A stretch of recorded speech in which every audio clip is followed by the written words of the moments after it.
nakikita mo, pero hindi ko lang may paliwanag. Tapos, may fellowship na kami sa Baptist Court. Ipon-ipon. Sometime around 2002, pinakita ng Diyos yung sa akin yung... Kasi, I confess, naramdaman ko parang pinahiliyang ng Diyato. Okay na yan. Kasi, ginagawa ko, okay na yan. Pero, there's something wrong, something is lacking. No? Tapos, eventually, pinakita rin ng Diyos sa akin, kasi ini-ignore ko yan. It's not enough that you're gonna preach doctrine.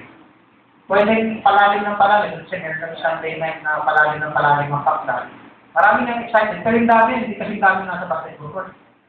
Yan lang pinakita ng Diyos sa akin. Then na-realize ko. Maraming lumalaking churches, pero mga mamaming tao. Ganun mismo yung nakikita ko doon sa tinuturuan ko. May ilan lang na lumalaki, pero yung iba, parang hindi, okay lang nalalaman. Sino, ganit lang. Yan kasi medyo revival na topic nun. Pero the rest, wala na. Tapos yung buhay, talo pa nga ako sa ibang mental kasi mas mahigpit sila sa buhok sa kadalit eh. Ako, hindi ko na iturong yan ng ganun kahigpit. Hindi ako ganun kahigpit dati. So, eventually, inamin ko sa Panginoon na may kulang, may pagkukulang. Tapos, nagtanong ako sa Panginoon, ano yung pwede kong gawin para hindi naman sobrang majority ng hindi naman sobrang majority ng parang traditional. Wala akong pinag-iba doon sa pinanggalingan ko. Kasi pinanggalingan ko, nung baguhan ako doon, ang taas ng tingin ko sa kanila. Later, nalaman ko, emotion lahat. Sa gifts, sa sigitan, sa manifestation. So, na-realize ko, let's say, binabanggit ko na yung word na rin. Alam ko na yung ibig sabihin mo. Pero it doesn't mean gagawin ng tao yan. Kahit sabihin mo yung tayo sa politiko. Ang ministers, tinawag sila ng Diyos, may special na tawag sa kanila na kusang mangyari sa kanila yan. Pero kaya sila nilagay ng Diyos sa pwesto kasi yung ibang tao hindi nila kaya sa sarili lang. Kailangan may umalalay sa kanila. So, ang kulang yung teaching ministry na doktrina ka lang ng doktrina. Kulang yun. So, ibig sabihin, kahit sabihin, bangkitin mo ilang libong beses sa pulpito, hindi necessarily lahat magiging direct in practice. So, doon, wala tayong isang tanggugum. Ang unang pinakita ng Diyos sa akin yung pabasa report. Yung pabasa report, parang pangako ng Diyos sa akin, makakahabol yung kamangmangan ng miyembro. Makakahabol mula sa kamangmangan, makakahabol kahit konti, some sense of decency na hindi sila sobrang mangmang sa mensahe. Then, after some time, kasunod ng pabasa report, hindi lang sa church, pati sa pamilya. Pagdating sa pamilya, magkakaroon ng conflict. Paano magkakaroon ng conflict? Doon pa lang mabubuksan. May mali, karamihan ng mga magulang, may maling approach sa anak. May makalaman na approach sa anak. Karamihan. Yung kakaunting na hindi naman sobrang pero na-focus yan siguro sa training ng negosyo, training ng natin. So, alat-sakta, some churches na nabibisip nila anak nila, pag-start pangkalahatan na benefit lahat ng members. So, tari, kung isang pastor na hintay yung anak niya na train maging pastor. Yung sa pamilya lang yung pastor, pero yung ibang pamilya, not necessarily gano'n. Not necessarily, kung ano yung pamamaraan niya sa pamilya niya, ma-benefit na ang ibang pamilya. Ngayon, meron tayong principles sa Bible related sa pamilya. Kaya dumating yan kasi hindi madaling ma-implement yung pabasa report pag hindi pala naayos yung tamang biblical, yung biblical standard ng pagpapamilya. Yung sa subjection ng anak, may gravity. So, ang kasunod-sunod na lang dito para kalimutan mo kasi oras? Bukong nga makakaroon ito.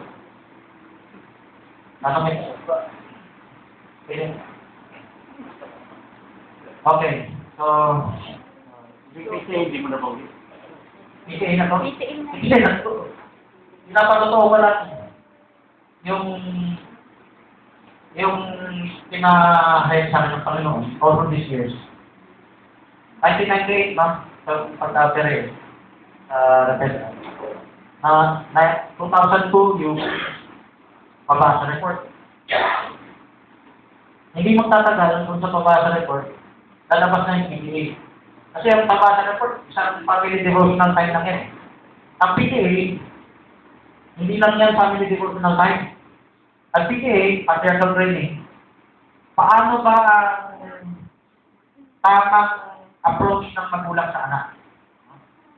Ginamit ko yung salitang patriarchal kasi maraming sinabi sa Old Testament paano yung gagawin. Kinuha ko rin sa school.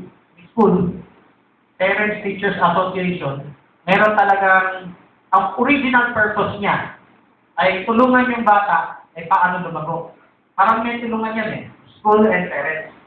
Parang yung school, secondary parents. Pero hindi natin na-realize, yung church ay higit pa sa school. Ako na. Higit pa yung church, higit pa yung ministry sa ordinary school. If we have members that have a family, kailangan yun. Pinag-uusapan nila paano yung training para sa kanilang anak. So, after some years, siguro kasunod na niya, then, yung progressive ministry. Ngayon, napansin ko, dumadami yung, paksa. Progressive ministry talaga. Dumadami yung paksa. Kasi church na. Kaya, nag-isip ako isang term para masama rin. Kasi, ganito nung simula pa dyan, meron nang kinokopya sa ginagawa ni Pastor Villagonzana. Nakita ko kay Pastor Villagonzana, pag meron kapatiran na may problema, inaayos niya. Lalo na kung sa isa't isa. Pero not necessarily sa isa't isa, kahit personal niya. No? Kina-counselingan, pinapayuhan. So nakita ko, he did not just operate as just a tagapayo na counselor o mediator. Nag-ooperate siya as a home. So sabi, kahit hindi ko pa ginagamit yung term, na-realize ko, it is operating in the church. Whether they use the word or not, it is working in all the churches. Whether that church is Nicolaitan Church, okay, or not. It's operating in all ministries, kahit denomination. One form or another. Pinakamababaw, counselor, pinakamataas, o whatever term nila dyan. No? Sa MNCC, meron sila yung parang, nalimutan na yung term nila dyan. Pero balik tayo sa sabi ko. Pasimula kasi, meron akong mga ginagawa ko rin yan. Nakikita ko, nakakayos, sige, mag-asawa, hindi natutuloy. Hiwalay, no? Tapos merong nag-aaway, nagkakasunod. Okay lang siguro bakit ko to. Si Pastor Roland, na meron ng term din nagkaintindihan, nagtama ka na loob. Yung satang na mamana sa katalog. Dahil nirespeto sa akin, I forced them to sit in front of me. Teka, liwanagin natin ha. Teka, kung magkakalagtayan yung mga terms sa tao, nagtitip sila ng mga tao. Ano yung ibig mo sabihin na mamana? Ng kapatiran. Ay, saksi ni Yovan. Ah, ganun ba? O, tingnan mo, Pastor, hindi ko naiintindihan yung sa ibig sabihin. Ay, ganun ba? Ayos na, hindi dalawang Pastor. Kaya isang halimbawa gusto ko sabihin. Pero that is, tawag ko sa hukom na yun, defensive. Pwede mangyari sa ibang church. Whether they use the word hukom or not, nangyayari sa ibang church. Okay? May nare-resolve pa silang issues. Ngayon, meron tayong another aspect. Ginamit ko na yung word hukom noong 2007. Kasi, hindi lang naman yung problema ang role ng isang minister. Ang role ng isang minister, i-disciple ang miyembro, paano siya mag-mature. Kasama na dyan yung ginagawa ng taga-galaga. O hindi na to salvation kasi technically tumanggap na sila. Pero they're not supposed to be left on their own. Ang ministry ng kinag-Islam ko, bahala na yung Diyos sa'yo. Pero I believe, inaitulot ng Diyos siya, kahit sa ibang bansa. Pero later on, para sa kasaptalan, yung fivefold na sa church, sa Ephesians 4, may i-reveal pa sa ministro, ano pa yung detalye na ipapagawa sa miyembro para lumago. Ginagawa ng denomination yan, ha? Ngayon, sobrang detalye na yan. Pero meron mo ng major biblical principle sa pamilya. Paano yung magulang sa anak. Yan, tatagot. Meron din sa mag-asawa. Sige ka halimbawa mag-asawa. 1 Corinthians 7:5. Yung Muslim, may doctrine na bago sila magsiping, kailangan manalangin. Pero ito, hawig na hawig dito, no? Pero ang gusto ko i-emphasize dito, hindi lang manalangin. Ang iyong asawa, ang ka-sharing mo. Pwede mo ka-enjoy ang asawa mo sa maraming bagay, pero pinakamataas sa lahat, Word of God. Kaya kayo nagsama dahil sa Word of God, ang pinakamaganda, kaya mo siya napakasawa, pakalakatat na yun, hindi magpapahinaan. May purpose, may nakatatong hiwaga, ito tawag ng mystery of marriage. Mystery of marriage, ito, mystery of marriage. 1 Corinthians 7:5. Mystery of marriage. Dito sa mystery of marriage, did God create marriage for the sake of marriage? For the sake of physical reproduction? No. God created marriage for a deeper purpose. Spiritual. To foreshadow Christ in the church, and also to give us, para po pong detalye na to, ano ba ang i-enjoy na mag-asawa? They will enjoy something deeper than the physical aspect. They will enjoy also the word. Spiritual. Mag-sharing sila. Ito ko si Carlito, at Sister Lende. Nung may Bible study kami, karamihan ng iba, yung asawa nag-iwan sa bahay. Sister Lende, kasama niya si church, at maraming tanong. Ibig sabihin, nag-sharing sila. Yun ang pinakabasbas ng Diyos sa kanila. Yung iba, parang asawa lang sa labas, sa tahanan, no? Tagaluto, tagalinis, tagaganyan. Kumain ka na ba? Pero pagdating sa word, medyo hindi ako kasali dyan. O, hindi ka kasali dito. Technically, you enjoy with your spouse. Sa mag-asawa yan. How about yung nanliligaw? Meron pang problem doon. Maraming problem technically na hindi, maraming case studies hindi na papansin. Kung sa denominational level, minsan inadequate yung lumang revelation. Ito sa mag-asawa, betroth you not one another. Sa physical yan. Except it be for consent for a time. Usapan ka lang. That ye may give yourselves to fasting and prayer. Ngayon, hindi na nakalagay dito, nag-sharing sila. Pero I believe, mag-sharing sila. Kasi meron pa sa ibang verse tungkol sa pamilya, yun siya. Okay? And come together again that Satan tempts you not for incontinency. So, sa halimbawa yan sa CN. So, let me just give you a bird's eye view, no? Lagyan mo ko na. Bird's eye view. As an individual, meron dapat ituro sa'yo paano lumago. Paano ka mag-pray. Hindi na necessarily lahat supernatural kakausapin yung miyembro. Ikaw na gagamitin ng Diyos, turuan yung miyembro paano gawin yan. Kasama na yung pagkaberyan doon. Kasama na yung word. Pag-pray, pag-saliksik. Makikinig ka ba sa ibang preacher sa radyo o makikinig ka na lang sa telenovela? Parang gano'n. So sobrang detalye, parang pwede sabihin, di ba, kawawa naman buhay niya, wala na siyang kaya. So, actually, kung siya naman ay nag-submit doon sa nag-rule over him, at may alam yung nag-rule over him, makakatulong sa kaluluwa niya kasi matuturuan siya ng gagawin. May layak naman siya, i-reject yan eh. Tama, punta sa disiplina. So, as an individual, merong ituturo ang minister of God. As a couple, may tuturo rin ang minister of God. Nasa Bible yan, no? Masyado lang habay. As a family, marami. So, buksan natin isang verse lang. Halimbawa, Deuteronomy 6:7. So, ngayon, sa Deuteronomy 6:7, ito ay silip-silip lang. Sobrang detalye eh. Ilang taong may mga workshop yan. Those, Thou shalt teach them diligently unto thy children, shalt talk of them when thou sittest in the house, when thou walkest by the way, when thou liest up, when thou risest up. Itong verse 7, kwentuhan nyo sa bahay, mga pakayat ng Diyos. Hindi lang yan nasa kapilya. Alis ka sa kapilya, tapos na. No, dalhin nyo sa bahay yung mga paksa. Sabi sa dami na ng pahayat, para sa iba, hindi kayo maupusan technically. Parang isang adventure yan. Kung mapalitan nyo lang yung taste ninyo, hindi na nakapalabas sa TV ng word yan. Inaabangan. Ang inaabangan nyo, yung mga hiwaga ng pinapahayat nyo sa biyahe. Yan ang original purpose ng Diyos sa family.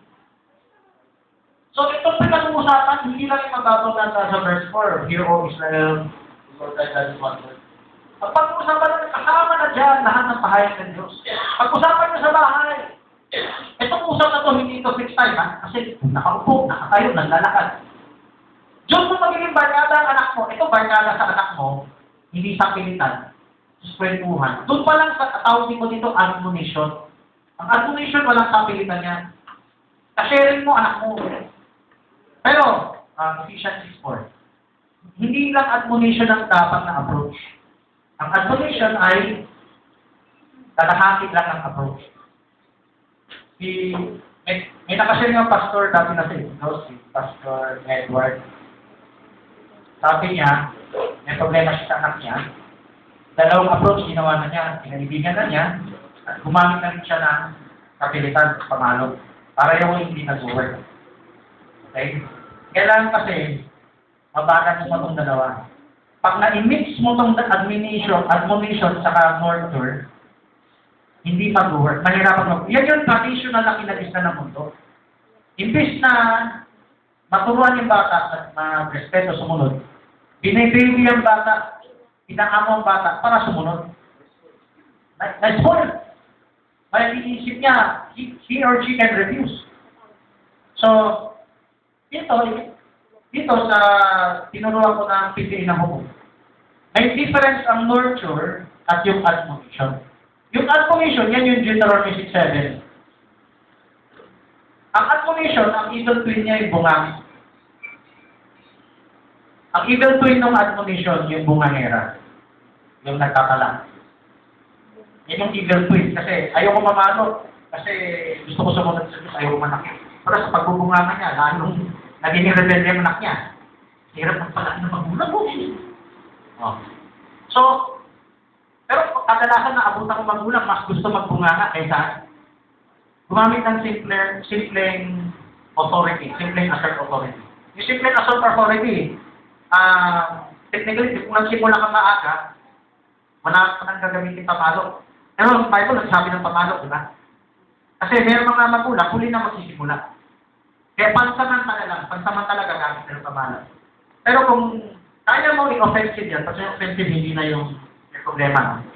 Kung kaya mo i-offensive, ano yung dapat kasunod na gagawin? Hindi na siya mapapalo eventually.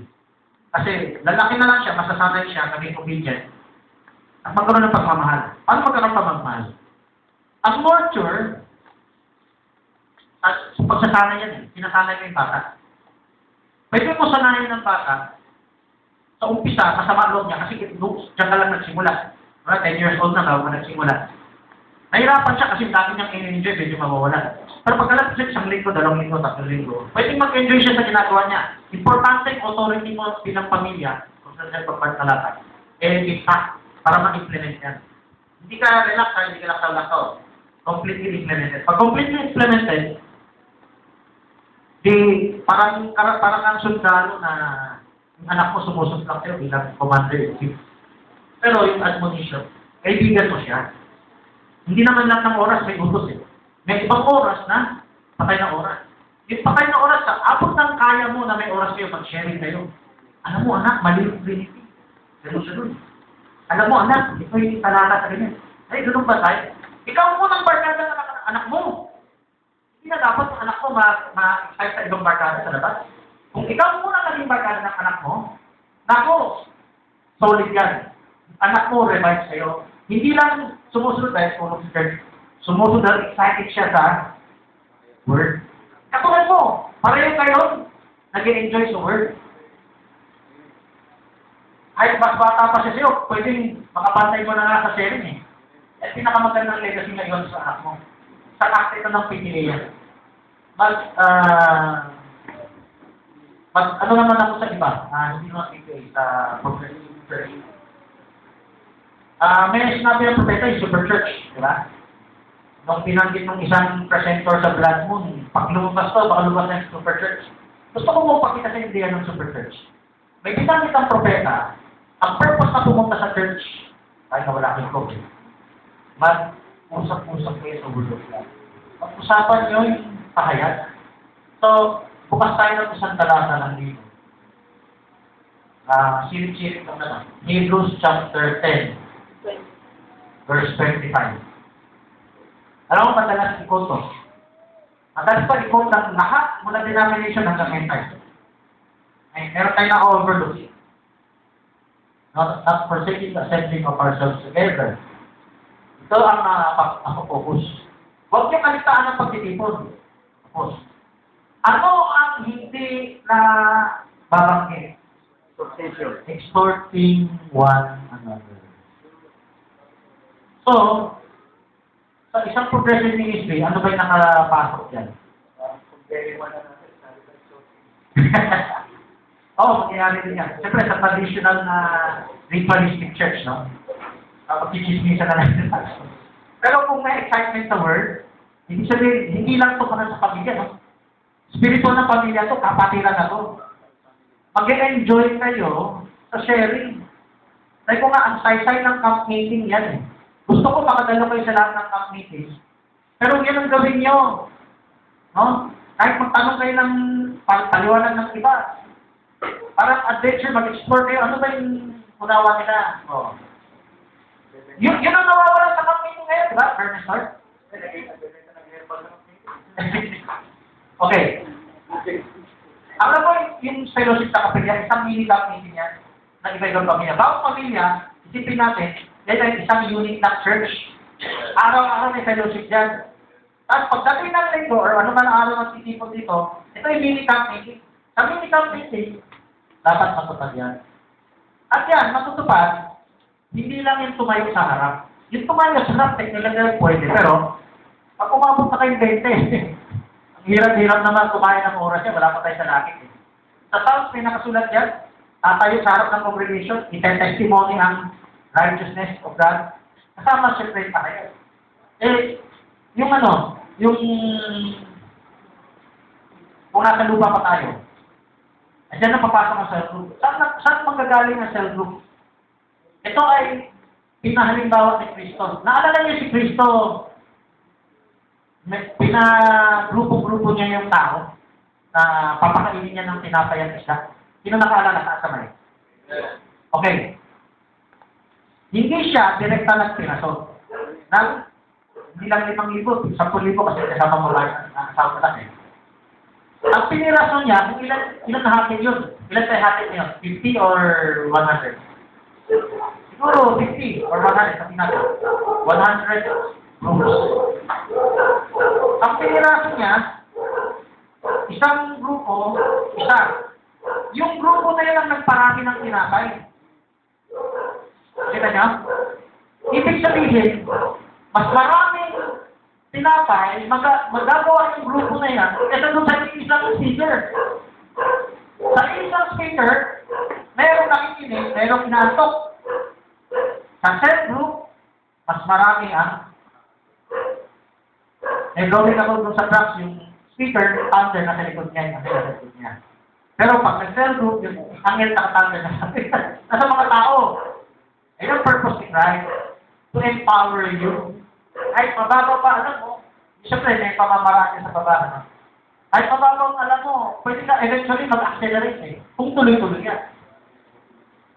So, yung ganyan pinakita ni Kristo, nangyayari sa church pakita. 1 Corinthians 14:26. Nangyari yan sa noon sa lokal na iglesia. Hindi sila necessarily may pulpito. Hindi lang nasaman pulpito. Pero, Mas majority ng church ay yung cell group. How is it present when you come together? Touch your head, come together. Every one of you has a psalm, has a doctrine, has a talk, has a revelation, has a testimony. And all things be done unto everybody. So, hindi lang to fellowship sa church. Alam mo, yung traditional church na pinag-isa natin, kakontik na lang talaga, yung nakaka-share. Wala na ang doctrine eh. Buhay-buhay lang. Tapos, kantahan. Focus na lang sa kantahan. Pero, as much as possible, mag-share kayo sa word. Kasi, hindi yan limited sa isang ministro lang. Hindi yan limited sa isang tao lang. Siya na ang pwede magdala ng word. Kayo, wala kayong karapatan. Yan yung pinamit sa atin ng traditional ministry. Punta tayo sa Matthew 18:20. Yan ay cell group, no? Ito, cell group din, Matthew 18:20.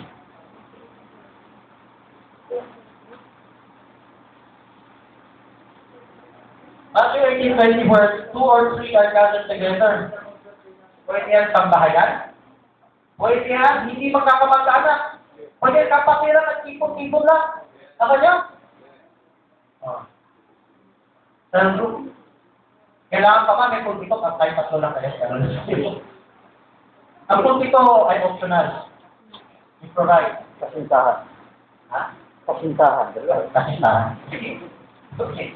Ang issue dito, Kasi, dito ko pulpito. Ay nako. Pagsabi lang sa pulpito ha. Si Ezra gumawa ng pulpito.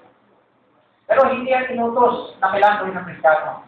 Nung na-convert kay Pablo yung mga sinagoga, tuloy ang pulpito nila. Pero hindi ibig na kailangan pagsambay na kailangan ng pulpito. Ako niya? Nag-carry over na yan, Katoliko, Protestante. Pulpito yan, okay. Pero, yung basic unit hindi mawawala. At hindi yan, once a week. Every chance you get. Every chance you get, it will be daily. Minsan, hindi sa karaw, it 3 times. Okay, pero mahirap yan kasi kung may pamilya ka, dapat natutuloy yan sa pamilya mo. Pag natutuloy yan sa pamilya mo, your family will be protected. Your family will be strengthened. Pero sa denomination, mapipino naman yung anak. Pero, ang problem nga, pwedeng loyalty sa samahan, hindi ko like that. Ang importante yung maitanin natin sa anak natin, yung interest. Paano matatanim? Dito na pagawa ng Diyos, gawin natin. Pagtakbo ng panahon, magkaka-interest sila ng utak. Okay? Of course, may ibang kalakapan na dapat hindi mo sila ihalubilo. Kung mo sila ibakanteng oras, hindi mo sila ihalubilo sa learning na bardaga. Pero hindi mo napatalakay niya. I will stop muna. Kasi I just giving a glimpse of what is this. Okay? And this is part of the prophet has several quotes on that also. The Bible has several scriptures on that. And this, from an individual, papunta doon sa family. Of course, pag individual na relationship natin sa Diyos, hindi na-establish sa word. Yung family, wala na rin pwede ibang training. Pwede ang training na ito, pwede makapagabo, pwede makakadesig na laro. Ano yung desig na laro? Pwede kayo maging active pero hindi kayo kaya. Importante muna yung unang-una talaga yung action learning. Pag nakuha natin yan, alam natin anong klase ang training ilalagay natin sa asawa, pamilya. Yan lang po. Patuloy na mga. Amen.